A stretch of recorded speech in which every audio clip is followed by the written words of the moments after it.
Lodhi first battle of Panipat on April 21 date याद करने की जरूरत नहीं है, ईयर याद करने की जरूरत है। 1526 and establish Mughal dynasty which lasted till the establishment of British rule in India. तो ब्रिटिश रूल जब तक नहीं आ गया तब तक अब मुगल डायनेस्टी चलेगी, जब ब्रिटिश रूल आएगा वहां से हम देखेंगे कि हमारी मॉडर्न हिस्ट्री स्टार्ट हो जाएगी। राइट, तो 1526 1526 में पानीपत जो कि अभी करंटली हरियाणा में पड़ता है, यहाँ पे बैटल हुआ। और उसके पीछे का भी रीजन भी आप में से काफी लोगों ने सुना होगा, first battle of Panipat, second battle of Panipat, third battle of Panipat. तो पानीपत में ऐसा क्या था? ठीक है, पानी तो था और क्या था इसमें, ऐसा कि सब लोग यहीं पे युद्ध लड़ना चाह रहे थे। तभी यहाँ पे देखते हैं। अब एक चीज यहाँ पे हम पहले ये जानेंगे कि इब्राहिम लोधी जो था, इसके पास तो बहुत सारी, अगर हम बात करें आर्मी की, तो बहुत बड़ी आर्मी थी एज कम्पेयर टू बाबर।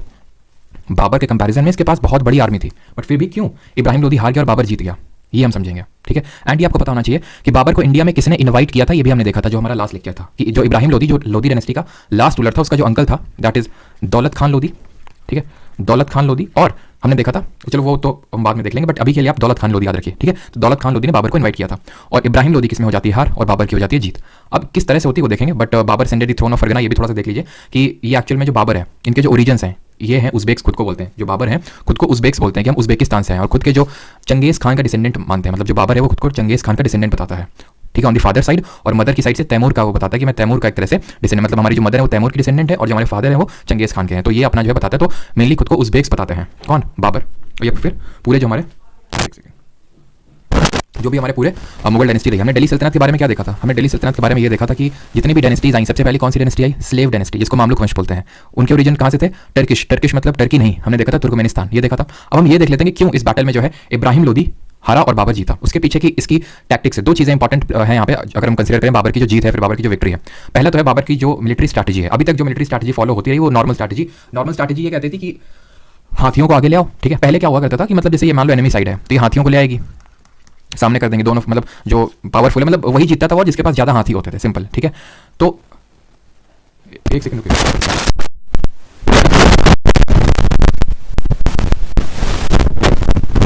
ठीक है, तो mainly I am sorry for the disturbance. तो यहाँ पे क्या होता था, ये लोग पहले जो अपनी एलिफेंट फोर्स हुआ करती थी इसको आगे कर देते थे, और जिसके पास ज्यादा एलिफेंट फोर्स होती थी वो बंदा वॉर जीत जाता था। और फिर बाद में ये होने लगा कि भाई जो सामने वाली पार्टी थी वो ड्रम बजा देती थी। ड्रम से क्या होता था, या फिर ड्रम से क्या होता है, अभी भी अगर आप कोई हाथी है मान लो, ठीक है, उसके सामने बहुत भयंकर डीजे बजा दो, वो पगला जाएगा। ठीक है, वो पगला जाएगा। ठीक है,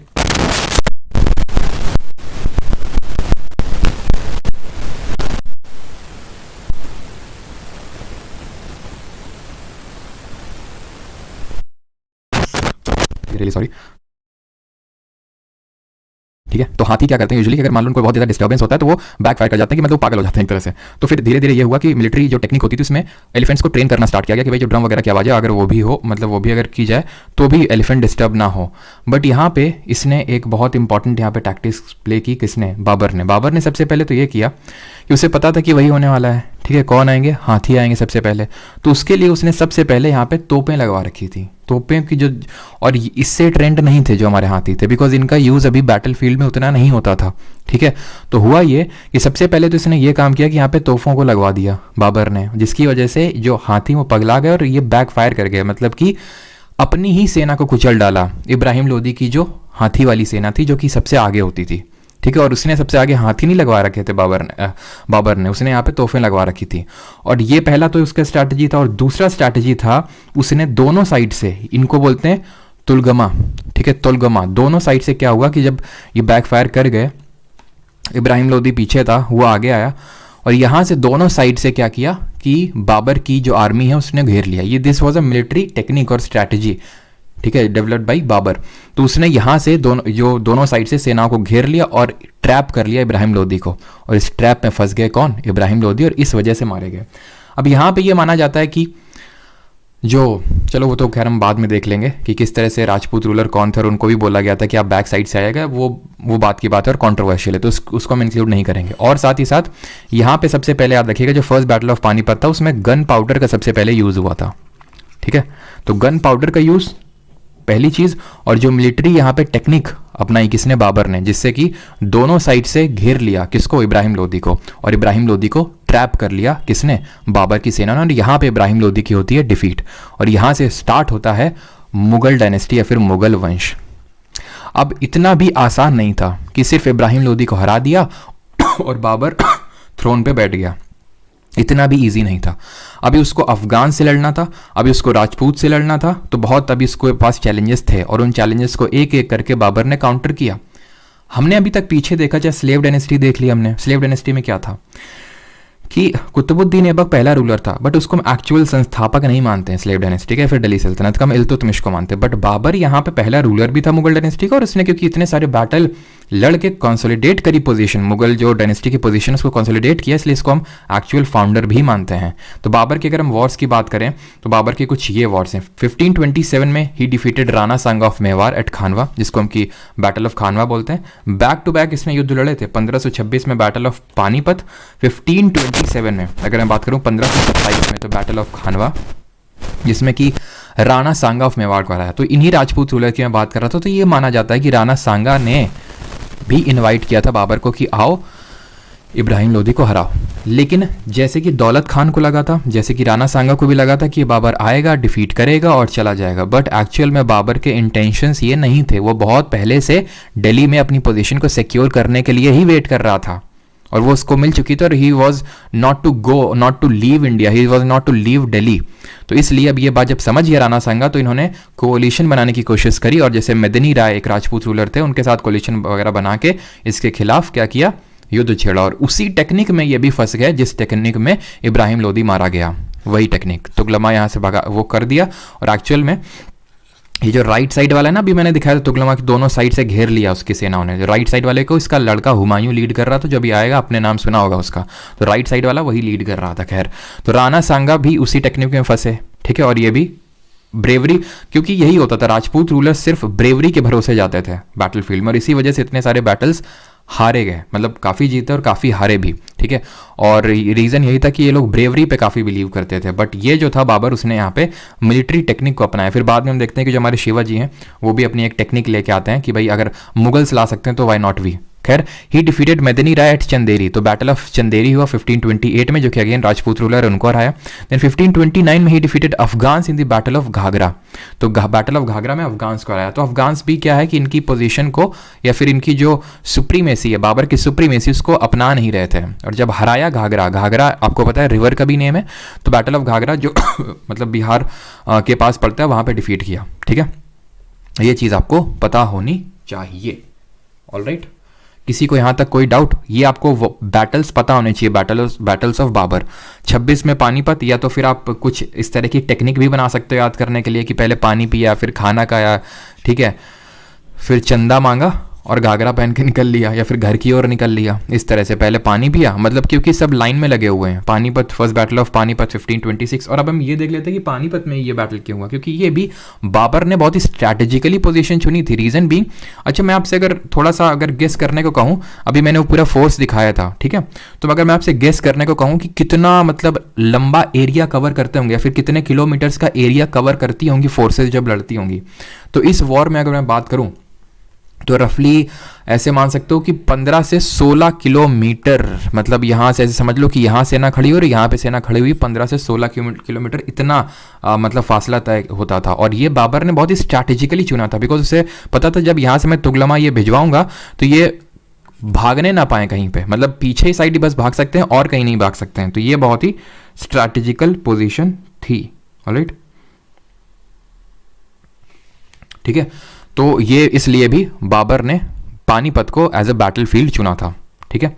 अब बढ़ते हैं थोड़ा सा आगे और देख लेते हैं। He wrote his autobiography Tuzuke Baburi in Turkish, in which he gives an excellent account of India and his empire. Tuzuke Baburi was translated in Persian, named Baburnama by Abdul Rahim Khane Khana, and in English by madam Beveridge. तो बाबर ने अपनी खुद की ऑटोबायोग्राफी, अब खुद की autobiography का मतलब ये होता है खुद की बायोग्राफी लिखना, तो इसने टर्किश में लिखी तुजुके बाबरी। अब आप एक नाम सुनेंगे बाबरनामा, तो ये अब्दुल रहीम खाने खाना ने ट्रांसलेट की थी। ये कौन था अभी आप जान जाएंगे जब हम अकबर के बारे में पढ़ेंगे, ठीक है, अपने आप आपको याद हो जाएगा। तो अभी के लिए याद रखना है कि तुजुके बाबरी टर्किश में लिखी गई थी, बट मुगल्स की जो एक्चुअल में कोर्ट लैंग्वेज आगे जाके बनी दैट वाज पर्शियन, और पर्शियन में जो है ट्रांसलेट करने का काम किया इसकी बायोग्राफी को अब्दुल रहीम खाने खाना का। और इसमें इसने ये लिख रखा है कि किस तरह राणा सांगा ने उसके साथ चीटिंग किया, बट राणा सांगा का ये कहना था कि उसने मतलब बाबर ने उनके साथ चीटिंग किया, बिकॉज बाबर का ये था कि आप हमें पीछे से सपोर्ट करना और आगरा हम आपको दे देंगे, ठीक है। लेकिन ये माना जाता है कि वो राणा सांगा जो है पीछे से नहीं आए, और राणा सांगा कोई और नहीं, जो हम लोगों ने अभी पिछले लेक्चर में जो भक्ति एंड सूफी मूवमेंट देखा था तो हमने मीराबाई देखा था। जरा बताइए मीराबाई किसकी डिसाइपल थी? मीराबाई तुलसीदास सूरदास। जल्दी से बताइए किसकी मतलब डिसाइपल्स थे जिनका नाम वी से स्टार्ट होता है। तो उनकी बहू ही थी कौन, मतलब राणा सांगा की बहू थी हमारी कौन, मीराबाई। ये चीज़ आपको पता होनी चाहिए। ऑलराइट, यहाँ तक क्लियर सभी को। पर परमारनामा कब आ रही है? अच्छा तुम लिखोगे, बताओ। बाबर आजम भी लाइक सपना टूटा है। ठीक है, तो ये चीज़ आपको पता होना चाहिए। एंड अब आता है इसका बेटा। ठीक है, बाबर की अगर हम बात करें तो बाबर की बैटल ऑफ घाघरा के 1 साल बाद ही उसकी मृत्यु हो जाती है। बैटल ऑफ घाघरा 29 में होता है, अफगान्स को हराता है वो, अफगान्स को हराता है और 1530 में उसकी डेथ हो जाती है। ठीक है, वो उसका ये था कि मतलब अब चलो भाई संन्यास की ओर चलते हैं, अफगान की तरफ चलते हैं, बट उसकी जाते हुए आई थिंक लाहौर में डेथ हो गई थी। एंड देन फिर इसका जो अभी प्रेजेंट अगर हम बात करें इसका, वो कहाँ पे है, कब्र कहाँ पे है, तो ये काबुल में इसकी कब्र। ठीक है, काबुल में इसकी कब्र है, ये चीज़ पता होना चाहिए आपको। Now coming on to the Humayun, अब अगला रूलर आता है, वो इसका बेटा है। 1530 से लेकर 40, दो यहाँ पे आपको टाइम लाइन्स देखने को मिलेंगी। वो दो टाइम लाइन्स क्यों हैं वो भी अभी आपको पता चल जाएगा। He was the son of Babur, और ये सबसे बड़ा बेटा था बाबर का। और एक्चुअल में इसके और भी थे भाई, कौन, मतलब बाबर के और भी बेटे थे। हुमायूं के भाई थे कामरान, हिंडल और अस्करी, लेकिन ये बहुत वैसे टाइप के थे। वो ऐसे टाइप के इन द सेंस कि वो नहीं चाहते थे कि हुमायूं बने, सब चाहते थे कि हम बने। बट बाबर ने बहुत ही स्ट्रैटेजिकली, उसको भी पता था, क्योंकि जो भी मैंने बताया था, जो राइट वाला जो तुगलका था, ठीक है, उसको लीड किया था हुमायूं ने, तो इसलिए उसको मतलब बनाया उत्तराधिकारी बाबर ने हुमायूं को। बट ये जो है हुमायूं ने जो है मतलब बहुत ज़्यादा इनसे लड़ाई नहीं करी। ठीक है, बाद में ये थोड़े से हुमायूं के लिए गलत प्रूव हुए। कैसे गलत प्रूव हुए अभी मैं आपको बताता हूँ। तो एक second, he fought 2 battles against Sher Shah. अभी शेर शाह कौन है, रुक जाओ अभी देखो। सबसे पहली बात तो ये है कि हुमायूं ने यहाँ पे, क्योंकि देखो कोई भी जब रूलर आता था, जैसे फॉर एग्जांपल ये रूलर दिल्ली में बैठा हुआ है, तो उसको 3 जगह से, 3 साइड से उसको चैलेंजेस फेस करने पड़ते थे। एक तो नॉर्थ वेस्ट साइड मैंने बताया था वो हिंदू कुश वाला कितना प्रोन है, ये बंगाल साइड से मिल जाता था, और ये राजपूत जो इधर के गुजरात और राजस्थान वाला एरिया है। तो उसने सबसे पहले गुजरात के रूलर को हराया। गुजरात के रूलर को हराने के बाद उसने सिक्योर कर ली पोजीशन, और ये दे दिया भाई कामरान को कि भाई कामरान अकमल तुम संभालो इस जगह को। ठीक है, बट कामरान जो है बाद में इसको संभाल नहीं पाया और हार गया। ठीक है, तो एक तो इन्होंने ये लूज कर दिया कामरान। ठीक है, एक फिर जब ये शेर शाह के साथ बैटल लड़ने गए, कौन, हुमायूं। शेर शाह कौन है, अफगानी रूलर है। ठीक है, अफगानी रूलर जो कि ये ईस्टर्न इंडिया में रूल कर रहा था, बिहार वाले प्रोविंस में, यहाँ पे ये रूल कर रहा था। ठीक है, एक्चुअल में भी शेर शाह के बारे में पढ़ेंगे। ये लोधी डायनेस्टी का मतलब एक तरह से प्रोविंस हुआ करता था, और उसका इसका जो शेर शाह का जो फादर था उनके अंडर में काम करता था, लोधी इसके अंडर में, तो वैसे इसको यहाँ पे रूल कर रहा था। ठीक है, तो ये भाई साहब क्या थे, हुमायूं इसको हराने गए। बट एक्चुअल में ये मैंने आपको पहले ही बताया था कि यहाँ पे बैटल लड़ना आसान नहीं होता है। जैसे कि पानीपत को क्यों बैटल फील्ड चुना जाता है, क्योंकि प्लेन एरिया है, वो प्लेन एरिया में बैटल लड़ना आसान होता है। बट यहाँ पे वही बैटल जीतेगा जो यहाँ का रूलर है, क्योंकि वो वहाँ की ग्राउंड पोजिशंस को जानता है। अब शेर शाह ने जो है, हुमायूं आए भागते हुए, ठीक है, हुमायूं आया यहाँ से भागते हुए आए, वो शेर शाह और पीछे हो गया और वो असम साइड चला गया। इससे होता ही है कि यहाँ पे जो रिवर्स आती हैं जैसे तीस्ता वगैरह, वो फ्लड कैरी करती हैं बहुत ज़्यादा, और वो फ्लड के टाइम पे वो शेर शाह निकला, और इस तरह से मतलब पूरा इस तरह से सिनेरियो बना वहाँ पे कि शेर शाह की विक्ट्री हुई और किसकी डिफीट हुई, किसकी, हुमायूं की। कहाँ पे, चौसा, बिहार में जो पड़ता है, 1539 में हुई। अब जब ये हार गया बैटल, तो इनका ये जो भाई था, कौन, हिंडल बोला, ये वो दिल्ली में बैठा हुआ था, तो हुमायूं को ये लगा कि अगर कुछ भी होगा तो हिंडल जो है सहायता लेके आएगा भाग के जल्दी से। लेकिन हिंडल पता है क्या बोलता है, हिंडल बोलता है भैया तो रहे नहीं हुमायूं, अब हम यहाँ के जो हैं वो हैं, जबकि वो उस मतलब था, ठीक है, ही वॉज अलाइव। तो ये मदद के लिए नहीं गया वहाँ पे, सहायता के लिए नहीं गया, बोलता है कि अब हम दिल्ली के रूलर हैं।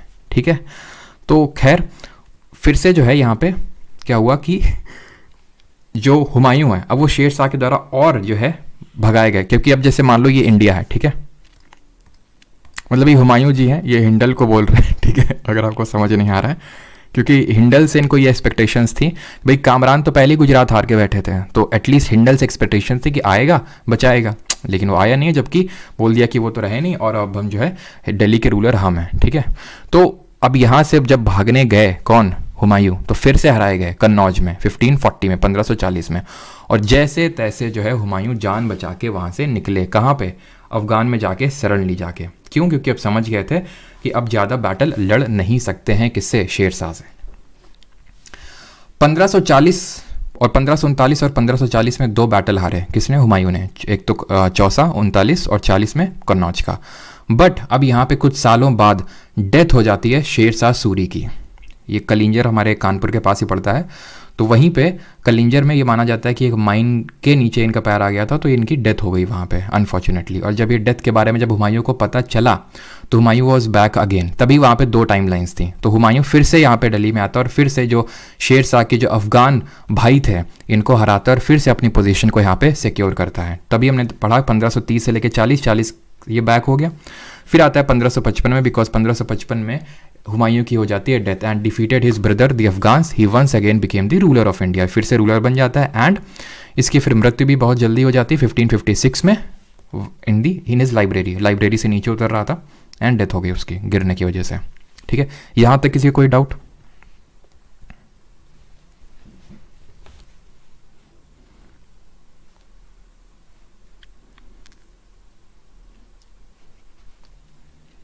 क्या बफरिंग हो रही है क्या? एनसीईआरटी से गायब हो जाएंगे मुगल, लग तो हमें भी रहा है मतलब ठीक है, लेकिन वही है कि जो हमारे बाकी डायनेस्टीज़ हैं जैसे विजयनगर वगैरह उन पे उतना ज़्यादा फोकस किया भी नहीं गया है, ठीक है, बुक्स पे, जो हमें पता होना चाहिए, बिकॉज वो गोल्डन एरा था अगर आप कृष्ण देव राय के एरा को कंसिडर करें तो। और मैंने वो पूछा था क्वेश्चन, उसका वल्लभाचार्य आंसर होगा, ठीक है। चलो, तो क्लियर है यहाँ तक आई होप क्लियर होगा। अब आते हैं हुमायूं नामा पे। तो हुमायूं नामा किसने लिखी? इसकी जो सिस्टर थी दैट वाज गुलबदन बेगम, ठीक है, उसने लिखा हुमायूं नामा को, जिसकी बायोग्राफी है। तो जुके बाबर की ऑटोबायोग्राफी थी, बिकॉज उसने खुद लिखी थी, ठीक है। तो वहाँ पे ऑथर मत पूछना कि ऑथर कौन था, यहाँ पे that was written by his sister Gulbadan Begum. Alright, he built Din Panah at Delhi as a second capital. तो दीन पना इसने स्टैब्लिश करके रखी थी कि कल को कुछ हो जाएगा जैसे कि पहले हुआ था तो एटलीस्ट हमारे पास दूसरी सिटी रहेगी, ठीक है। तो दीन पना इसने दूसरी सिटी स्टैब्लिश करी दिल्ली में। ऑलराइट, चलिए, अच्छा बताइए सिटी ऑफ सिरी किसने स्टैब्लिश करी थी? जल्दी से बताइए, हम लोगों ने पढ़ा है पहले दिल्ली सल्तनत के टाइम पे। चलिए, अभी आता है शेर शाह 1540 से लेके 1545 तक। He was the son of Hasan Khan the jagirdar of Sasaram. Ibrahim Lodi transferred his father's jagir to him. ये हसन खान का बेटा था। कौन था ये? जागीरदार था हसन खान, सासाराम का, बिहार में है, सासाराम पड़ता है। इब्राहिम लोदी ने हसन खान की डेथ के बाद इसको पूरी जागीर ट्रांसफर कर दी थी। किसको? शेर शाह को, ठीक है। इन 1539 ही डिफीटेड हुमायूं, इसको शेर खान के नाम से भी जाना था शेर शाह को। तो ही defeated Humayun in the battle of Chausa and assume the title of Sher Shah as emperor. तो 1539 में जब बैटल ऑफ चौसा जीता शेर शाह ने, तो वहाँ पे इसने शेर शाह का टाइटल लिया, ठीक है। नाउ इन 1540 हमें पता है कन्नौज या फिर बिलग्राम के वॉर में हराया हुमायूं को अगेन। एज एन एम्परर ही कॉन्केस्टेड मालवा 1542 में, रणथंभौर, ये सारे जो है कॉन्कर किए। बट ये हमें याद करने की ज़रूरत नहीं है, हमें बस याद करने की ज़रूरत है कि इसकी मृत्यु कहाँ पे हुई। तो 1545 में कलिंजर में हुई, ठीक है। कलिंजर में इसकी होती है डेथ 1545 में। ऑलराइट, अब बढ़ते हैं आगे। He issued the coin called rupiya and fixed standard weights and measures all the. तो इसका जो एडमिनिस्ट्रेशन है वो माना जाता है बहुत अच्छा था इसका एडमिनिस्ट्रेशन, जैसे कि खासकर जो लैंड रेवेन्यू वाला सिस्टम था जो अभी हम देखेंगे उसको अकबर ने अडॉप्ट किया बाद में, ठीक है। तो इसने एक क्वाइन को इशू किया जिसका नाम था rupiya and he built the GT road, grand trunk road इसने बिल्ड किया that runs from Calcutta to Peshawar. जैसे कि आप यहाँ पे मैप पे देख पा रहे होगे, एक्चुअल में कैलकाटा तो नहीं बोलना चाहिए, है तो ठीक है कैलकाटा यहाँ पे लिखा हुआ है, बट एक्चुअल में माना जाता है कि चिटगोंग, ठीक है, जो प्रेजेंट डे ये बांग्लादेश में है। तो यहाँ से स्टार्ट होके जाता है आपका पूरा कहाँ तक? काबुल, जो कि अफगानिस्तान में। तो इसको एक्चुअल में बिल्ड किया था शेर शाह सूरी ने। और यहाँ पे बीच बीच में उसने सराई बनवाए थे। सराई क्या होता है? सराई एक्चुअल में जैसे फॉर एग्जांपल ये ट्रेडिंग रूट है, ठीक है। तो अगर मान लेते हैं इतने लंबे रूट में कहीं किसी को रुकना है तो वो जो स्टेशन एक तरह से आप बोल सकते हो, कहीं किसी को रुकना है तो वो सराई कहलाते थे, एक तरह से हाउसेज आप बोल सकते हो जो पूरी तरह से कवर्ड होते थे। तो कोई भी वहाँ रुक सकता है, अपना सामान रखता है, तो उनको सराई बोला जाता था। तो ये भी आपको पता होना चाहिए बिकॉज इस पर भी क्वेश्चन आ चुका है, ठीक है। क्लियर? यहाँ तक शेर शाह तक आई होप सभी को क्लियर हो गया होगा। और एक पॉइंट और है, that was regarding is land revenue system, जिसको कि अकबर ने बाद में अडॉप्ट किया था। that was measured and 1/3 of the average was fixed as land tax। अभी तक जो था वो टैक्स बहुत ज़्यादा हुआ करता था, पूरा हाफ आपको देना है, ठीक है, मतलब आधा देना है। हम लोगों ने दिल्ली सल्तनत के टाइम पे देखा था, अलाउद्दीन खिलजी के टाइम पे भी आधा ही था।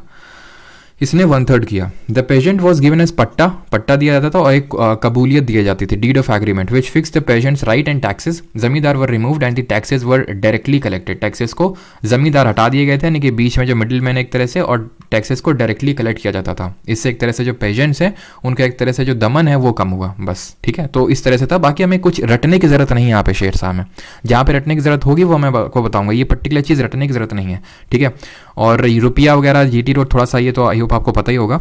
बाकी ये जो बैटल्स इसने लड़े वो पता होना चाहिए, इसकी डेथ कहाँ पे हुई वो चीज़ आपको पता होनी चाहिए। ठीक है, ये बहुत इंपॉर्टेंट हो जाती है। नाउ अब आते हैं किस पे, ये शेरशाह ने बिल्ड किया था। ठीक है, एंड दैट वाज पुराना किला, दिल्ली में है पुराना किला, इसको बिल्ड किया था शेरशाह ने। और इसके अगर मौसोलियम की बात करें कहाँ पे, वो सासाराम बिहार में इसको दफनाया गया है। ठीक है, अब आते हैं अकबर पे। 1556 से लेकर 1605, जो कि one of the greatest rulers है मुगल डायनेस्टी का, थर्ड रूलर है, बाबर के बाद हुमायूं के बाद अकबर।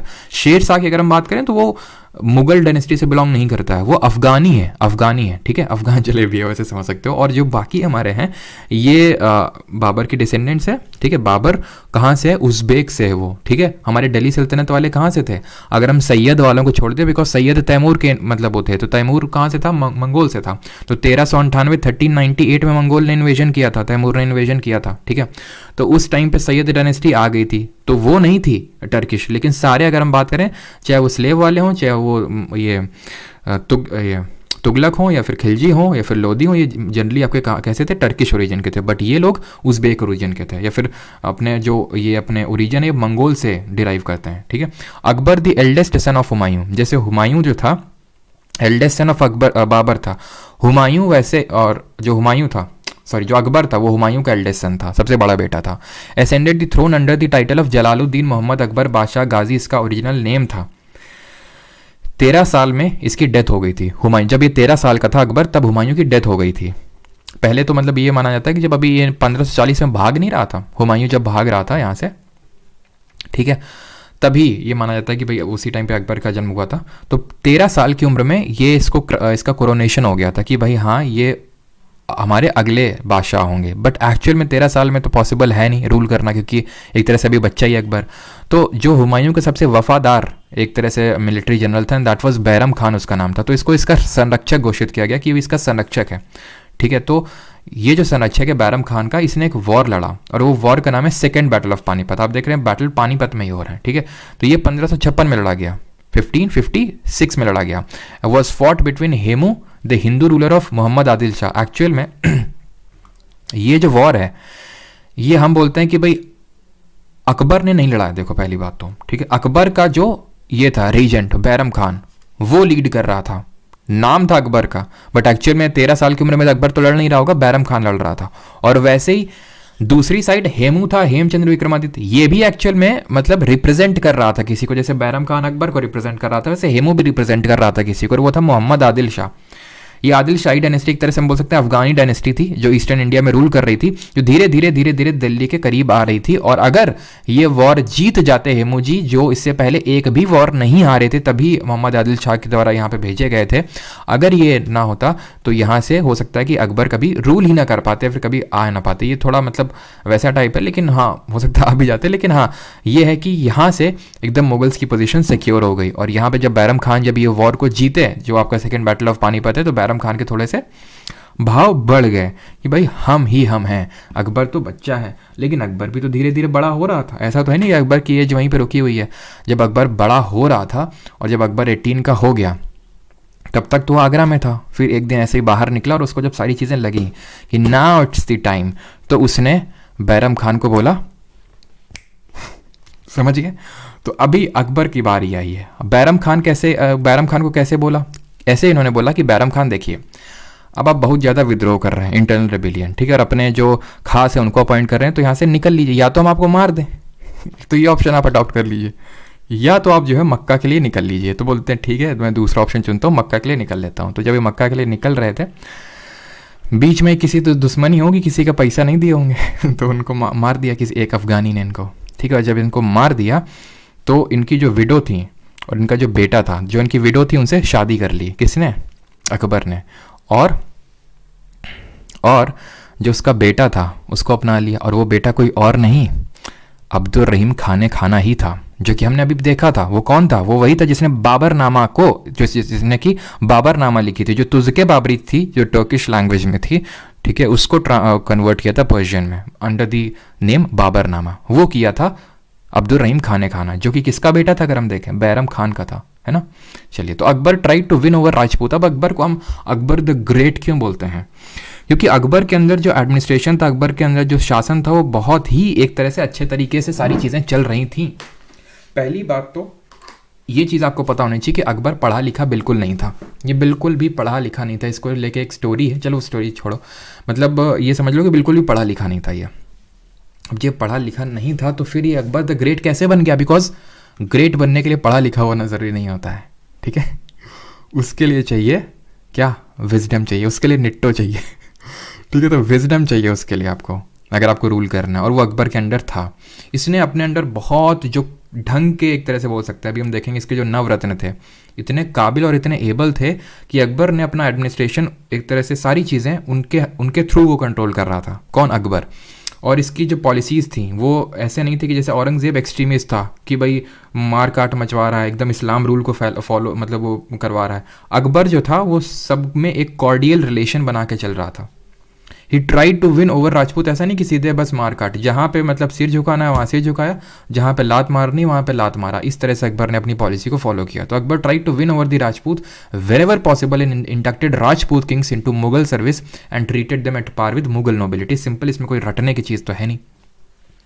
हरका बाई से इसने शादी करी, जो कछवा राजपूत रूलर हुआ करते थे आमेर के, जो कि कैपिटल जयपुर है। तो वहाँ पे उनकी बेटी से, मतलब एक तरह से कछवा जो राजपूत रूलर थे उनकी बेटी से शादी करी, ठीक है, जो भरमल करके रूलर थे। मोस्ट ऑफ दी, अब ये कब शादी करी ये रटने की जरूरत नहीं, ठीक है। Most of the Rajput kings recognise the supremacy of Akbar except Rana Pratap Singh और उनके बेटे अमर सिंह। इन्होंने अकबर की सुप्रीमेसी को अडॉप्ट नहीं किया, जो कि सिसोदिया राजपूत थे। इसीलिए अब यहाँ पे होगा बैटल ऑफ हल्दी घाटी।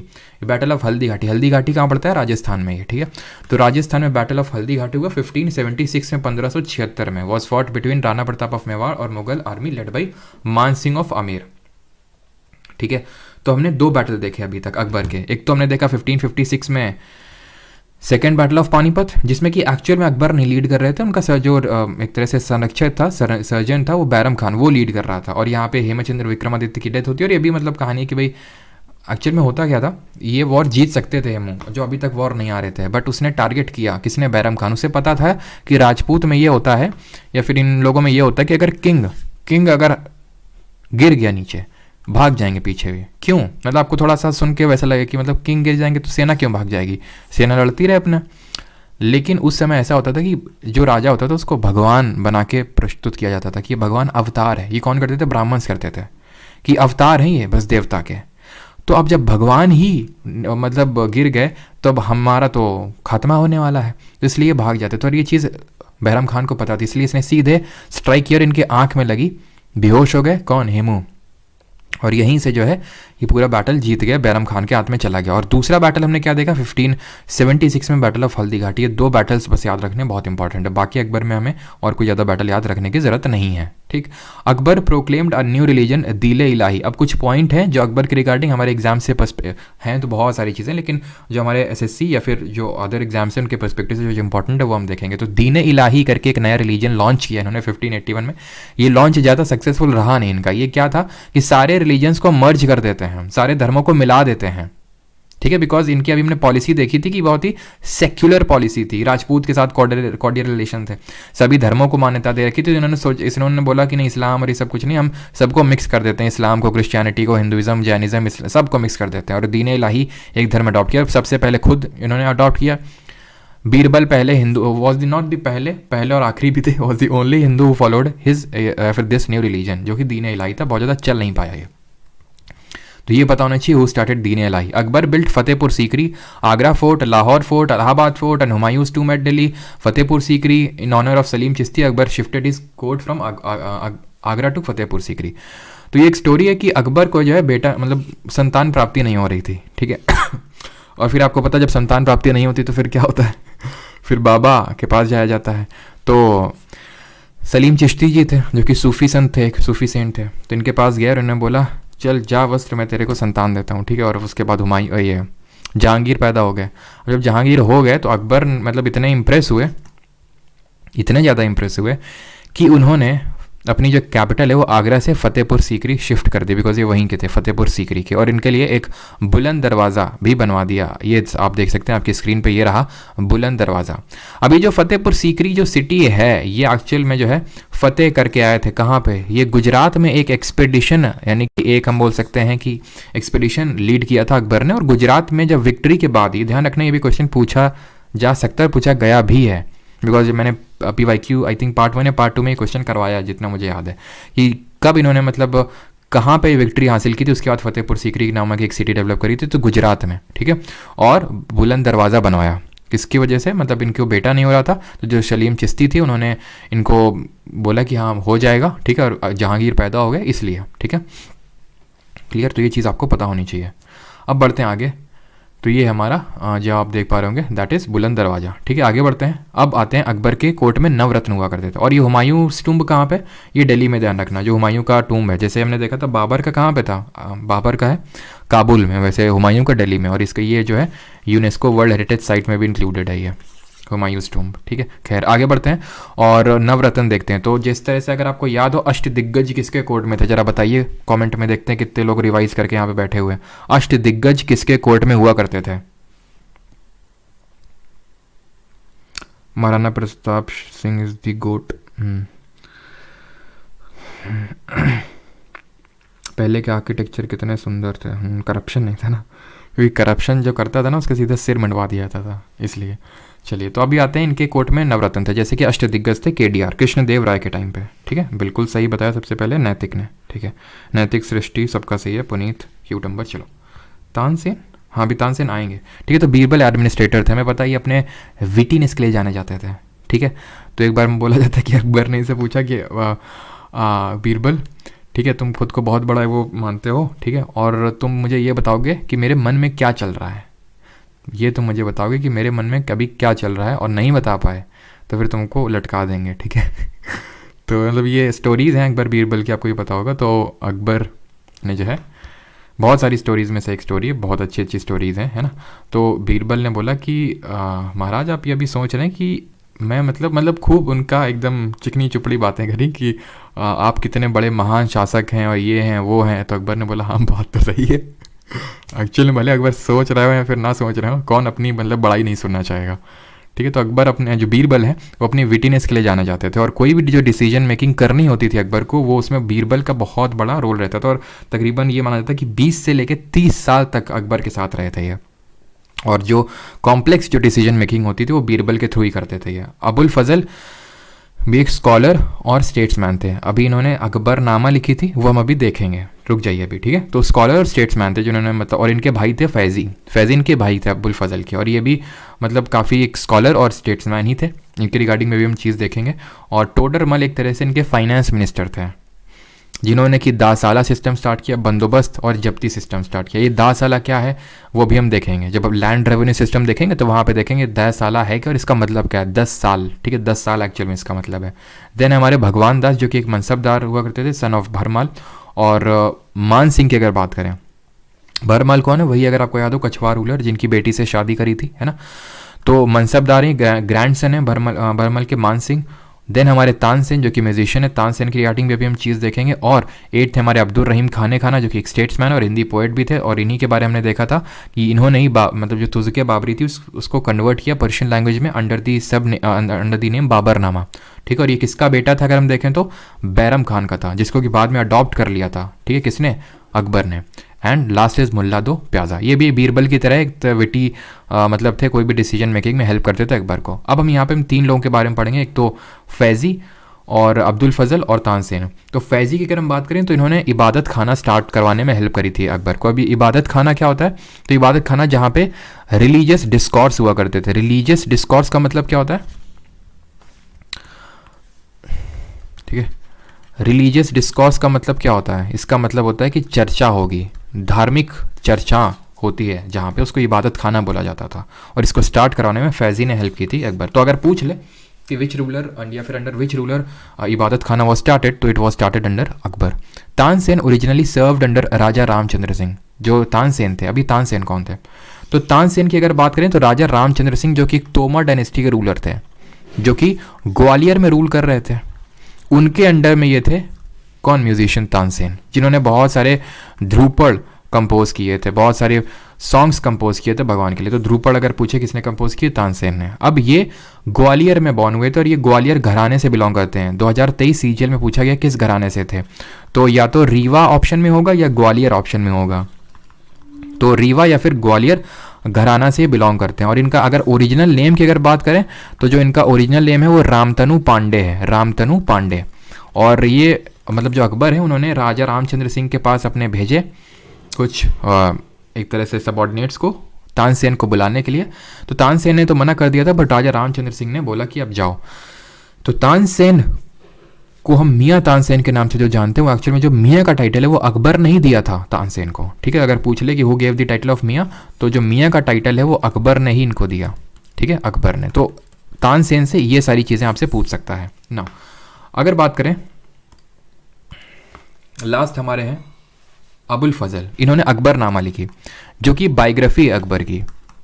अब ये जो बायोग्राफी है अकबर की, अकबरनामा, ये टोटल 3 पार्ट्स में डिवाइडेड है। इसके 3 पार्ट हैं। पहला पार्ट जिसमें कि अकबर के एंसेस्टर्स यानी कि इसके जो पूर्वज हैं उसके बारे में दिया हुआ है। इसका जो दूसरा पार्ट है उसमें अकबर का एक तरह से जो शासनकाल है, दैट इज़ उसका जो रेन है उसके बारे में दिया हुआ है, उसका जो शासन है वो किस तरह से चला। और जो थर्ड पार्ट है दैट इज़ आयन अकबरी। जो थर्ड पार्ट है वो है आपकी आयन अकबरी। और इस आयन अकबरी में अकबर का एक तरह से जो एडमिनिस्ट्रेशन है, प्रशासन है, वो दिया हुआ है। तब हम अकबर के थोड़े से एडमिनिस्ट्रेशन को समझते हैं। तो सबसे पहले land revenue during Akbar's rain किस तरह से था वो समझने का प्रयास करते हैं। तो अभी तक हमने देखा था कि बहुत हैवी टैक्स लिया जाता था, और जो हैवी टैक्स से ये होता था कि भाई जो जनता है वो खुश नहीं रहती थी, और ये रहता था कि भाई चाहे लैंड में कितना भी प्रोडक्शन हो, हमें इतना चाहिए तो चाहिए। लेकिन अकबर ने क्या किया, अकबर ने शेर शाह से इंस्पायर होकर इसने क्या किया कि सबसे पहले तो एस्टिमेट लगाया जाएगा, ठीक है, कि आपकी लैंड जो है वो किस तरह की लैंड है। किस तरह की लैंड है मतलब टोटल 4 तरह की लैंड में इसने कैटेगराइज किया लैंड्स को। एक पोलज, परौती, चाचर और बंजर। बंजर तो आप समझ सकते हैं आराम से, बंजर वो है जो एकदम कल्टीवेट करने के लायक नहीं, बंजर जमीन है, ठीक है, एकदम फर्टाइल नहीं है वो। तो land uncultivated for 5 years and more, that was called as banjar. Land that had lain fallow for 3 or 4 years, यानी 3 से 4 साल इसमें कोई खेती नहीं हुई, 3 से 4 साल में, उसको चाचर बोलते हैं। परौती मतलब कि land left fallow for time to recover it strength, यानी कुछ टाइम के लिए भी छोड़ दिया गया टू रिकवर इट स्ट्रेंथ। और पोलाज जो है सबसे बेस्ट टाइप ऑफ लैंड है। इसमें क्या है कि साल में एक बार मतलब क्रॉप ग्रो की जाती है इस लैंड में, साल में 2-3 इससे उपज ले ली जाती हैं। इसको अभी 3 से 4 साल तक कोई उपज नहीं ली गई है, और ये जो है ये 5-6 साल से बंजर पड़ी हुई है। तो ये land on the basis of increasing fertility मैं बोल सकता हूँ। तो ये टाइप ऑफ लैंड पहले तो कैटेगराइज किया। जब लैंड कैटेगराइज किया तो वहाँ से रेवेन्यू को फिक्स किया गया कि हाँ आपको, क्योंकि आप इतना प्रोड्यूस कर सकते हो इस लैंड से, क्योंकि आपकी पोलाज है तो इतना ज़्यादा प्रोडक्शन होगा, परौती है तो कम प्रोडक्शन होगा, तो उस हिसाब से आपको इतना पे करना, इतना पे करना है, तो पहले ही फिक्स कर दिया गया था। सॉरी। और ये 10 साल के एस्टिमेटम को लगा के किया जाता था, एंड दैट्स वाई इसको बोला गया दा साला, जो कि टोडरमल ने एक तरह से बताया था, क्योंकि टोडरमल कौन था, रेवेन्यू फिर फाइनेंस मिनिस्टर था। तो इसी को 10 साल यानी कि 10 साल के बेसिस पे एस्टिमेट लगाया जाता था ये, ठीक है। और ये आपको पता होना चाहिए था कि जो टैक्स यहाँ से लिया जाता था दैट वाज 1/3, और इसको बोलते थे जब्ती, दैट वाज कॉल्ड एज जब्ती। तो ये 2-3 चीज़ें आपको पता होनी चाहिए, ठीक है, कि लैंड रेवेन्यू किस तरह का था, 1/3 था, और जब्ती इसको बोलते थे। क्लियर। और ये भी पता होना चाहिए कि अकबर ने जो है जजिया को भी एबॉलिश कर दिया था, ही एबॉलिश्ड जजिया। तो जजिया जो टैक्स है तो सबसे पहले किसने लगाया था, अगर आपको याद हो, कासिम ने लगाया था। जो सबसे पहला इस्लामिक इन्वेडर तो उसने सिंध प्रांत में लगाया था, बट अभी इसने हटा दिया। जो नॉन मुस्लिम्स को टैक्स देना होता था दैट वाज कॉल्ड एज जजिया, हमने पहले देखा था, तो उसको एबॉलिश कर दिया था अकबर ने, ठीक। अब आते हैं Akbar died in 1605 and his tomb is located in Agra. ये पता होना चाहिए, सिकंदरा में इसका टोम्ब लोकेटेड है, वो अभी रुक जाइए उस पर। अब इसके एडमिनिस्ट्रेशन पे आते हैं, प्रशासन पे। पहले ये बताइए यहाँ तक किसी कोई डाउट तो नहीं है, किसी का यहाँ तक कुछ क्वेरी हो तो पूछ लो, देन हम इसके एडमिनिस्ट्रेशन जो हमारा लास्ट पॉइंट है फिर हम क्वेश्चन पे जाएंगे।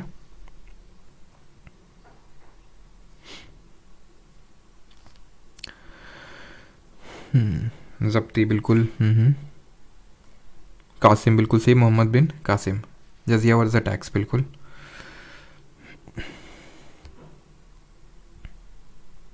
तो अभी आए एडमिनिस्ट्रेशन पे, तो हमने लैंड रेवेन्यू सिस्टम तो देख लिया कि किस तरह से लैंड रेवेन्यू सिस्टम हुआ करता था अकबर के टाइम पे, 1/3 टैक्स था, जब्ती और दासाला, ये सब हमने देख लिया किस तरह से। तो एडमिनिस्ट्रेशन पे आते हैं, तो अकबर ने जो है मनसबदारी सिस्टम को इंट्रोड्यूस किया अपने एडमिनिस्ट्रेशन में। ये मनसबदारी क्या था? मनसबदारी बहुत ही सिंपल लैंग्वेज में समझो। मनसब, मनसब का मतलब क्या होता है? मनसब एक रैंक हुआ करती थी। जैसे कि आप में से काफ़ी लोगों ने एक एग्ज़ाम दिया होगा, जेई का एग्ज़ाम दिया होगा, है ना। तो जेई में जिस हिसाब से रैंक आएगी उसी हिसाब से थोड़ा आपको ट्रीट किया जाता है। एक कम आई तो फिर मतलब जैसे फॉर एग्जांपल आप जेई मेंस क्लियर कर लो, जैसे अभी तो पता नहीं, लेकिन जब मैंने दिया था मैंने भी दिया था, तो जेई मेंस होता जेई एडवांस, ठीक है। तो जेई मेंस में क्या होता था कि फिर आपने क्लियर कर लिया तो आपको एनआईटी मिलेगी, ठीक है। उसमें भी एनआईटी ऑर्डर होता था कि भाई एनआईटी कहाँ की मिलेगी, रायपुर की मिलेगी, भोपाल की मिलेगी। सबसे अच्छी कौन होती थी एनआईटी? ट्रिची की, है ना। वो पहले तो होती थी, अब पता नहीं, आई थिंक अभी भी होगी ट्रिची की, है ना, अगर सबसे बहुत अच्छी रैंक आएगी जेई मेंस में। देन जेई एडवांस अगर आप क्लियर करेंगे तो और मतलब अच्छी रैंक लाएंगे तो उसमें आईटी आपको अच्छी मिलेगी, अच्छी ब्रांच मिलेगी। सबसे अच्छी मतलब ज़्यादातर आईटी बॉम्बे प्रेफर करते थे उस समय, ठीक है।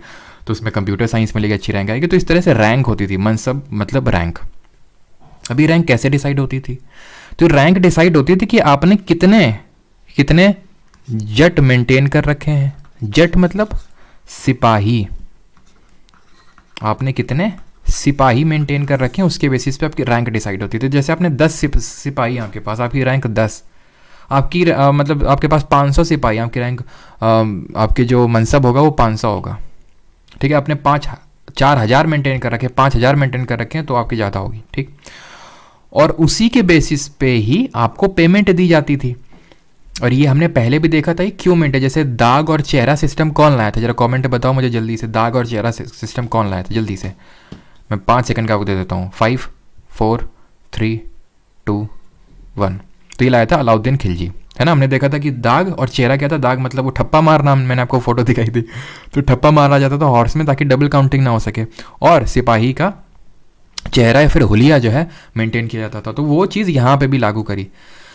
तो उससे होता ये था कि आपको आर्मी मेंटेन करनी है और वॉर टाइम में जो है, वॉर टाइम में आपको वो लाएंगे आप। तो आप ऑब्वियस ये बात है, उस सिपाही को, उसमें सिर्फ सिपाही नहीं होते थे। अगर मैं बात करूँ मनसबदारी में, सिर्फ आपको सिपाही मेंटेन नहीं करने होते थे बल्कि सवार भी मेंटेन करने होते थे। सवार कौन होते थे? सवार होते थे हॉर्समैन, घुड़सवार। लेकिन इनका रैंक से कुछ लेना देना नहीं होता था, ये रैंक नहीं डिसाइड करते थे हॉर्समैन। जैसे कि आपके 12th के मार्क्स जेई में रैंक नहीं डिसाइड करते थे, ठीक है, वो आप ले आए, अच्छी बात है, बट ये रैंक डिसाइड नहीं करेंगे। रैंक कौन डिसाइड करेगा? आपका जेड डिसाइड करेगा। तो पेमेंट कैसे होती थी इनको, जो ये मनसब होते थे? तो पेमेंट 2 बेसिस पे होती थी। या तो आप कैश ले लो, अगर आप बहुत ही मतलब छोटे मनसब, जैसे आपके पास 500 हैं, 300 हैं, तो आपको छोटा मनसब कंसिडर किया जाएगा अगर आपके पास कम है, ठीक है। लेकिन अगर मान लेते हैं आपके पास 2,000 3,000 इस तरह से है, तो फिर आपको क्या किया जाता था? आपको जागीर बना दिया जाता था एक लैंड का। जागीर मतलब ओनर, जागीरदारी सिस्टम यहीं से निकल के आई कि आपको जागीर बना दिया गया। ऐसे नहीं कि आपको हेरिडिटरी राइट मिल गया उसमें या फिर ओनरशिप राइट मिल गया ना, ओनरशिप राइट नहीं है। मैंने आपको बोल दिया कि आप जागीर इस लैंड के, मतलब ये है कि आपके पास बस रेवेन्यू राइट्स हैं इस लैंड को लेके, यानी कि यहाँ से जितना भी रेवेन्यू आएगा वो आप रख लेना अपना जो इनकम के तौर पे, और बाकी यहाँ पे हमारे पास आके डिपॉजिट करवा देना। बट दैट डजंट मीन कि आप इसके हकदार हो गए फिर आपके बेटे फिर ट्रांसफ़र हो जाएगी ना। तो ये इसको जागीरदारी सिस्टम बोलते थे। तो इनको ज़्यादा जिनके पास होती थी, सबसे ज़्यादा जो अकाउंट मतलब रखा गया है, मतलब कि सबसे ज़्यादा किसकी रैंक थी, कितना तक पहुंचा था अकबर के टाइम पे, तो वो 7,000 था। 7,000 ये 2 लोगों ने मेंटेन कर रखे थे। एक था मिर्ज़ा अजीज कोका, ये एक बंदा था, और दूसरा बंदा था Hindu Rajput ruler and that was Raja Man Singh, ठीक है, राजा मान सिंह। इन लोगों ने 7,000 का मेंटेन कर रखा था। तो ऑब्वियस सी बात, इनको जागीर मिला होगा, ये दीज वर जागीरदार ऑल्सो, ठीक है। तो ये मनसबदार भी होते थे कुछ लोग और जागीरदार भी होते थे एट दी सेम टाइम। तो इस तरह का होता था हमारा क्या, एडमिनिस्ट्रेशन ड्यूरिंग दी। और ये सवार कौन होते थे? सवार एक्चुअल में जो हॉर्समैन है, और हॉर्सेस भी इनको मेंटेन करने होते थे और डबल मेंटेन करने होते थे। जैसे कि अगर मान लो कि सवार इनके पास है 100, तो हॉर्सेस होने चाहिए 200। क्यों? युद्ध लड़ने जाएंगे तो लड़ता ही थोड़े ना रहेगा घोड़ा, ठीक है, तो एक जो है मतलब रिप्लेस करेगा दूसरे को, तो इसलिए डबल हॉर्स जो स्ट्रेंथ है वो मेंटेन करनी होती थी। ठीक है, या तो कैश में पे करना होता था, कैश में, या फिर जागीर, इसको हम बोलते हैं, इसको क्या बोला जाता था, नकदी। ठीक है, अगर पूछ ले इसको क्या बोला जाता है, नकदी। आज भी हम वर्ड यूज़ करते हैं नकदी, जब हम कैश में पेमेंट करते हैं कि भाई नकदी दे दो, है ना, तो नकदी ये है। क्लियर। और अकबर की डेथ कहाँ पे हुई, 1605 में हुई, और इसका जो टूम है वो आगरा और आगरा सिकंदरा में है। यहाँ तक आई होप आपको क्लियर हो गया होगा। अब हम करते हैं क्वेश्चन इस टॉपिक के। ठीक है, और आप देखेंगे कि कितने क्वेश्चन आप कर पाए उसकी।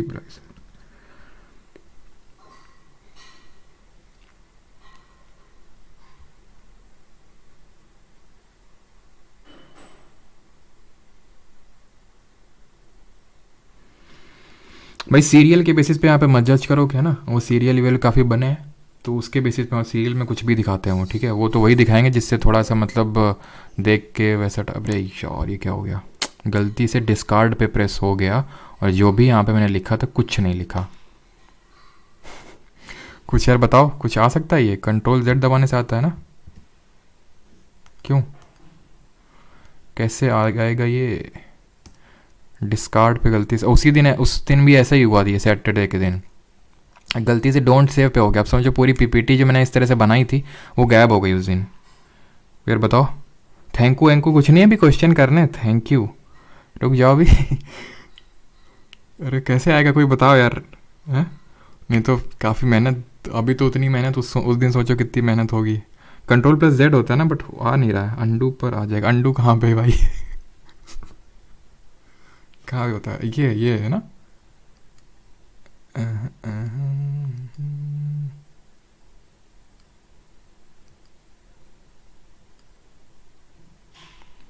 नहीं आ रहा यार ये अंडू अंडू से।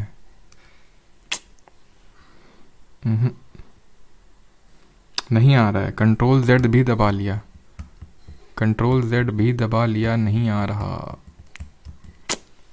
खैर लगता है तुम लोग के भाग्य भी नहीं है। ठीक है, तब नोट से ही पढ़ना। चलो खैर आगे बढ़ते हैं और क्वेश्चंस करते हैं। पहला क्वेश्चन, मोए मोए हो गया। एक ऑप्शन तो देना चाहिए ना, कि गलती से डिस्कार्ड पे वो हो गया, हाथ थोड़ा राइट साइड में चला गया। When was बाबर बरीड, कोई नहीं, आई होप आपने नोट कर लिया होगा। When was Babur buried for the first time in 1530? 1530 में बाबर कब बरी किया गया था, बताइए जल्दी से। चलिए, तो हमने देखा था बाबर कहाँ पे, काबुल में। ठीक है, ऑप्शन नंबर ए। सर मैंने प्रेस किया था यार वो। ठीक है, अब नहीं आया तो क्या कर सकते हैं।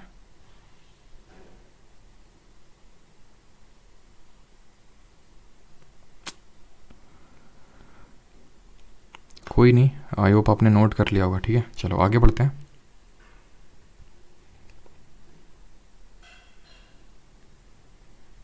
चलो, तो ये कुछ यार इसमें आगरा होगा। ठीक है, मैंने जल्दी में ध्यान नहीं दिया।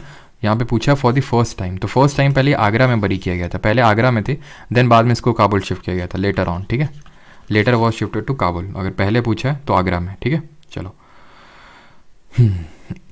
Question number 26, who among the following took the title of Ghazi after defeating Rana Sanga in the battle of Khanwa in 1527? तो खानवा में राणा सांगा को हराने के बाद किसने गाजी का टाइटल लिया? तो हमने देखा पानीपत 1526, खानवा 1527, बैटल ऑफ चंदेरी, ठीक है, जहाँ पे मेदिनी राय को हराया 1528, 1529 जहाँ पे किसको हराया, बैटल ऑफ घाघरा में अफगान्स को हराया उसने। ठीक है, तो आंसर क्या होगा यहाँ पे, आंसर बाबर होगा, ऑप्शन नंबर ए।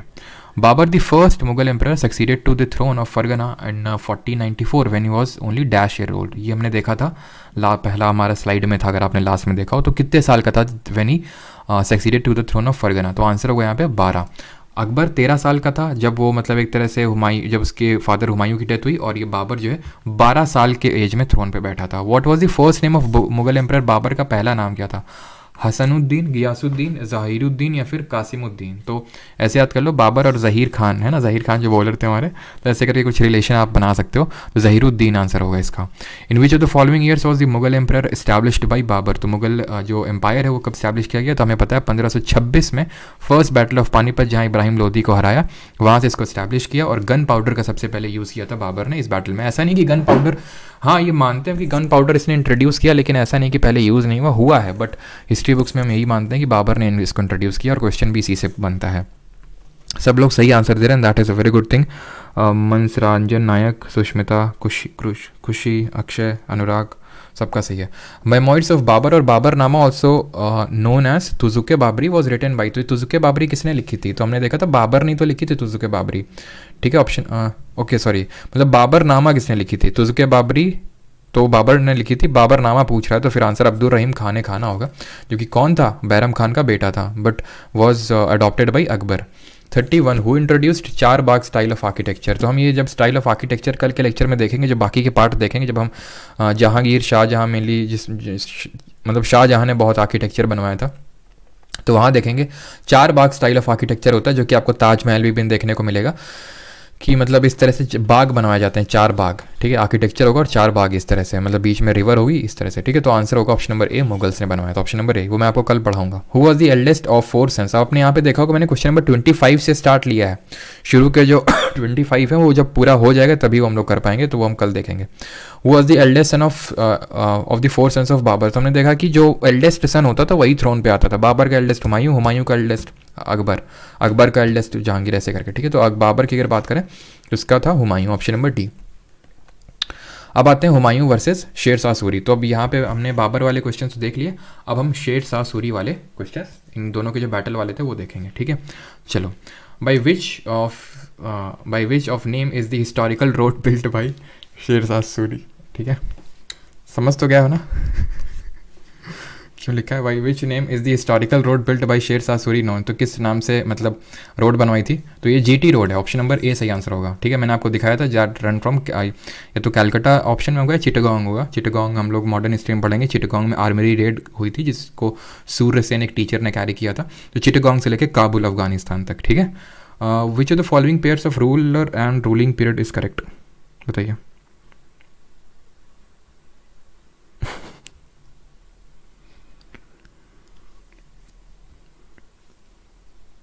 सबका सही है, श्रेया, निशा, सबका सही है। चलो, तो रूलर रूलिंग पीरियड, शेर शाह सूरी ने 1540 से 1545, बहुत आसान है, कैसे? 1539 में बैटल ऑफ कन्नौज हुआ, 1540 में बैटल ऑफ चौसा हुआ। शेर शाह बोलता है अच्छा भाई मैं चलता हूँ, ठीक है। तो 1540 एंड से लेके 1545 देन डेथ हो जाती है शेर शाह सूरी की। कहाँ पे होती है? कलिंजर में होती है। देन वापस आ जाता है ना, कौन? हुमायूं। और अकबर 1556 से लेके 1605 तक रहता है। तो दैट इज़ ट्रू, ठीक है। दोनों सही है हमारे। तो आंसर क्या होगा यहाँ पे? आंसर होगा option number D, both 1 and 2, ठीक है। तो सेकेंड बैटल ऑफ पानीपत यहाँ से एक्चुअल हुआ था, सेकेंड बैटल ऑफ पानीपत, और यहीं से हम अकबर का टेन्योर मानते हैं, भले वो जो एक्चुअल में रूल कर रहा हो उसका सर्जेंट बैरम खान था। Who among the following defeated Mughal emperor Humayun at the Chausa? Chausa में किसने किया? Right click on file and restore. अच्छा, चलो देखते हैं अंकित करके इज पॉसिबल, ठीक है, अगर आ जाए तो। Who among the following defeated Mughal emperor Humayun, ठीक है। तो शेर खान ने डिफाइट, जल्दी जल्दी करेंगे। इन which year did Sher Khan defeated Humayun at Kannauj? जल्दी से, कन्नौज की बात हो रही ना। इन which year did Sher Khan defeated Humayun at Kannauj, ठीक है। तो आंसर क्या होगा? Option number C, 1540। Where is the tomb of Sher Shah Suri located? तो शेर शाह सूरी का टूम कहाँ पे लोकेटेड है? सासाराम बिहार में। डेथ तो कलिंजर में हुई, ठीक है, लेकिन इसका जो वो बना हुआ है वो वहाँ पे है, ठीक है, सासाराम बिहार में। Humayun's heir dash was born in exile and was born और was only 13 years old when his father died. तो कौन था? जल्दी से बताइए, बहुत आसान है। क्या होगा आंसर? अकबर, ठीक है। ऑप्शन नंबर ए यहाँ पे सही आंसर हो जाएगा, ठीक है। सर कलिंजर आपका यूपी में पड़ता है, मैंने बताया ना कि मेरे घर के ज़्यादा दूर नहीं है, मेरे घर से मतलब कानपुर के पास ही पड़ता है एक डिस्ट्रिक्ट बांदा, ठीक है, और बांदा में ही है कलिंजर, ठीक है। काफ़ी अच्छा बना हुआ है और मतलब काफ़ी ऊंचाई पे स्थित है। Who among the following medieval rulers focused is attention on the construction of sarais for the convenience of travellers? के लिए उसने सराई बनवाए थे, शेल्टर हाउस। मैंने आपको बताया था जीटी रोड लंबा सा था और बीच में सराई किसने बनवाया था? जीटी रोड जिसने बनवाया था शेर शाह सूरी ने। ऑप्शन नंबर बी यहाँ पे सही आंसर होगा। अब आ जाते हैं अकबर के क्वेश्चंस देख लेते हैं अकबर द ग्रेट के। The second volume of Akbarnama recorded the dash. Akbarnama के दूसरे खंड में डैश दर्ज है। तो हमने देखा था अकबरनामा को किसने मतलब किसने कंपोज किया था, तो हमने देखा था जिनके नवरत्नों में से एक थे अबुल फजल। और अकबरनामा 3 वॉल्यूम्स में डिवाइडेड थी पर्टिकुलर जो बुक है। इसके जो 3 वॉल्यूम्स की अगर हम बात करें तो जो पहला वॉल्यूम था इसमें अकबर के जो एंसेस्टर्स हैं, इनके जो पूर्वज हैं उनके बारे में। दूसरा जो है उसमें अकबर के रेन यानी कि जो कार्यकाल है उसके बारे में। और जो तीसरा वाला है वो एक्चुअल में ऐन अकबरी है। ऐन अकबरी में अकबर का जो एडमिनिस्ट्रेशन है वो दिया हुआ है, जो प्रशासन है वो दिया हुआ है। तो सेकंड वॉल्यूम में क्या हुआ है, अकबर का रेन है। ऑप्शन नंबर सी यहाँ पे सही आंसर हो जाएगा। ठीक है। और हु अमंग द फॉलोइंग, अच्छा ये बताइए जो इनके अबुल फजल के भाई थे फैजी, वो किस लिए जाने जाते हैं जरा बताइए कमेंट में। Who among the following is said to have devised many ragas और मेलोडीज इन हिंदुस्तानी म्यूजिक। तो किसने राग और मेलोडी बनाई थी हिंदुस्तानी म्यूजिक में, तो आंसर होंगे हमारे ऑप्शन नंबर ए तानसेन होंगे आंसर। ठीक है, जिनको ओरिजिनल रामतनु पांडे ग्वालियर रीवा घराने से बिलोंग करते हैं। राजा रामचंद्र सिंह ऑफ ग्वालियर जो कि तोमर डायनेस्टी के रूलर थे उनके अंडर में थे पहले, और बाद में इनको मियाँ का टाइटल दिया था अकबर ने। और अगर हम बात करें, आप ये मुझे कमेंट में जल्दी से बताइए कि कल मैंने आपको कार्नेटिक म्यूज़िक के बारे में बताया था, और कार्नेटिक म्यूज़िक का फादर मैंने किसको बताया था ये आप कमेंट में बताएंगे जल्दी से, जब हम भक्ति एंड सूफी मूवमेंट देख रहे थे कल। और फैज़ी ने इबादत खाना एक बनवाने में हेल्प करी थी, जो यहाँ पे रिलीजियस डिस्कॉर्स हुआ करते थे, रिलीजियस कॉन्वर्सेशंस हुआ करती थी। कार्नेटिक म्यूज़िक के जो फादर है वो हम किसको बोलते हैं, पुरंदर दास। ठीक है, पुरंदर दास को बोलते हैं। अब जो मैंने इसको याद कर रखा है, मतलब ऑफेंड मत होना, मतलब ऐसे याद कर रखा है भाई कार्नेटिक बंदर। ठीक है, बंदर मतलब पुरंदर और बंदर थोड़ा सा राइम कर रहा है, इस तरह से किसी न किसी तरह से दिमाग में याद रखना पड़ेगा ना। ठीक है, तो वो आप बना सकते हैं अपने अकॉर्डिंग। ठीक है, in which year was Kashmir annex to the Mughal empire by Akbar. तो कश्मीर को कब एनेक्स किया था, तो कश्मीर में ऐसा नहीं कि बहुत बड़ा कुछ एनेक्सेशन कैरी किया था अकबर ने, छोटा सा पार्ट है एक्चुअल में, क्योंकि एक बार गया था बारामूला में। ठीक है, वहाँ पे स्टे किया, काफ़ी इसको अच्छा लगा वादियों में। तो 1586 में जो है पार्ट ऑफ कश्मीर जो है, ऐसा कोई बहुत ज़्यादा बैटल नहीं हुआ था, तो इसने जो है एनेक्स किया था। Who among the following was Akbar's revenue minister. तो अकबर के राजस्व मंत्री कौन थे सर। हाँ नहीं, बस 50 तक क्वेश्चन करेंगे। ठीक है, आगे जितने भी होंगे वो हम फिर कल करेंगे, 50 तक क्वेश्चन करेंगे। ठीक है, तो अकबर के रेवेन्यू मिनिस्टर की अगर हम बात करें तो ही वॉज टोडरमल, जिन्होंने कि हमने देखा था कि दासाला सिस्टम भी लाए थे। दासाला क्या था, 10 साल है ना, तो 10 साल के बेसिस पे लैंड रेवेन्यू फिक्स किया जाएगा, एंड देन वो फिर आपका बार बार रिव्यू भी होता रहेगा आपकी लैंड की उपज की, अब उसकी जो प्रोडक्टिविटी है उसके हिसाब से। वो हमने देखा था किस तरह से लैंड को 4 कैटेगरी में बांटा गया था। ऑलराइट, आगे बढ़ते हैं। और which of the following was not one of the Navratna. इनमें से नवरत्न में कौन से नहीं थे अकबर के, राजा मान सिंह, अबुल फजल, टोडरमल या फिर अमर सिंह। तो राणा अमर सिंह नहीं थे, ये सारे लोग थे, राजा मान सिंह, अबुल फजल और राजा टोडरमल। राजा मान सिंह अगर आपको याद हो, ये राजा मान सिंह वही हैं जिन्होंने 7000 का मनसब मेंटेन करके रखा था, इनको 7000 रैंक मिली हुई थी। ठीक है, यानी कि ये सीधे गए थे कहाँ पे, IIT Bombay computer science. The revenue system of Mughal period during Akbar's reign was called as dash. Revenue system को हम क्या बोलते थे, इक्ता, जब्ती, घरई या फिर चरई। तो घरई और चरई तो हमने देखे थे टैक्स थे, घरई हाउस टैक्स था और जो चरई था वो पैस्टोरल टैक्स था। अलाउद्दीन खिलजी के टाइम पे था, है ना, घरई, चरई और जजिया 3 टाइप के टैक्स लगाए थे, किसने, खिलजी ने। इक्ता हमने देखा था, इक्ता क्या था, iqta was a part of land, और iqtedari system part of land. Iqtedari system किसने मतलब लाया था, इल्तुतमिश लाया था, लेकिन बाद में यही चलता आया था कि इक्ता मतलब पार्ट ऑफ लैंड। आंसर इसका जब्ती होगा, है ना, जब्ती हमने देखा था। विच of the following is the birth place of Tansen. का बर्थ प्लेस कौन सा है, जहाँ पे इनका जन्म स्थान, जो कि हमारे रामतनु पांडे जी हैं। तो ग्वालियर घराना में था और ग्वालियर में इनका जन्म हुआ था, option number D. As described in Ain Akbari by Abul Fazl e Allami, gaz was divided into equal parts called. तो गज हम जानते हैं यूनिट ऑफ मेजरिंग लेंथ है। हाँ, जैसे कि हमने देखा था पहले भी कि बिस्वा जिसको बोलते हैं, ये किसने स्टार्ट किया था, ये अलाउद्दीन खिलजी ने स्टार्ट किया था, देखा था अलाउद्दीन खिलजी, इससे लैंड को मेजर किया जाता था। वैसे ही जो कि एक सिकंदर लोदी ने भी अपना एक यूनिट स्टार्ट किया था, हमने देखा था, वैसे ही गज स्टार्ट किया था अकबर ने, और गज डिवाइड होता था फिर बाद में जो तस्सुज, मतलब जो गज है वो तस्सुज में डिवाइडेड होता था फर्दर। ठीक है, 48 Sikandar is the final resting place of emperor. जो सिकंदरा है, जो जगह सिकंदरा जो आगरा में पड़ती है, वो अंतिम विश्राम स्थल मतलब कि किसका मौसोलियम है यहाँ पे। तो हमने देखा था बाबर तो सबसे पहले आगरा में था, देन वो काबुल में गया, देन हुमायूं दिल्ली में ही है, हुमायूं का जो मकबरा है वो बनवाया अकबर ने, दिल्ली में है, और अकबर को है वो आगरा में है, ठीक है, सिकंदरा में, option number C. Second last question for the day is military commanders in Akbar's empire were called as. तो जो मिलिट्री कमांडर्स थे अकबर के साम्राज्य में, उनको क्या बोलते थे? फौजदार, बख्शीस, कोतवाल या फिर दीवान। तो दीवान, अभी अभी हम सुनते हैं दीवान कौन होते हैं? एक तरह से जो रेवेन्यू वगैरह कलेक्ट करने का काम करते हैं, दीवान, है ना, दीवान वो होते हैं जो रेवेन्यू कलेक्ट करते हैं और थोड़े से मतलब मेंटेन करके रखते हैं रजिस्टर से समझ सकते हो, ठीक है, रिकॉर्ड। कोतवाल कौन होते हैं? कोतवाल हम बोलते हैं ना, कोतवाली थाना, तो पुलिस से संबंधित है, ये पुलिस एडमिनिस्ट्रेशन से, ठीक है। बख्शीस कौन होते हैं? तो बख्शीस एक तरह से जो फौज, इसका आंसर फौजदार होगा। ये मिलिट्री कमांडर होते हैं, जो बख्शीस होते हैं ये एक्चुअल में असिस्ट करते हैं मिलिट्री कमांडर्स को। तो अगर मिलिट्री कमांडर की अगर हम बात करें तो फौजदार होते हैं मिलिट्री कमांडर्स, ठीक है। कोतवाल पुलिस से संबंधित है, दीवान आपके रेवेन्यू से संबंधित है। And the last question for the day is 50th, whose administration became a model that was followed by Akbar when he consolidated the Mughal empire. किसका प्रशासन एक ऐसा मॉडल बन गया जिसका अनुसरण अकबर ने मुगल साम्राज्य को मजबूत करने के दौरान किया था? बहुत इजी क्वेश्चन हम देख चुके हैं, है ना। दास वाला सिस्टम जहाँ पे 1/3 टैक्स को कलेक्ट किया जाता था, लैंड टैक्स अगर हम बात करें। कौन, किसका था ये हमारा था शेर शाह सूरी के अंडर में, ठीक है। चलो मैं एक क्वेश्चन दिखा देता हूँ आपको, जो कि आपका क्वेश्चन ऑफ द डे हो जाएगा, और फिर इसके आगे हम लोग कल करेंगे, ठीक। चलिए, तो थैंक यू सभी को, और यहाँ पे आज हमारा सेशन एंड होता है, कल हम लोग इसको कंप्लीट करेंगे।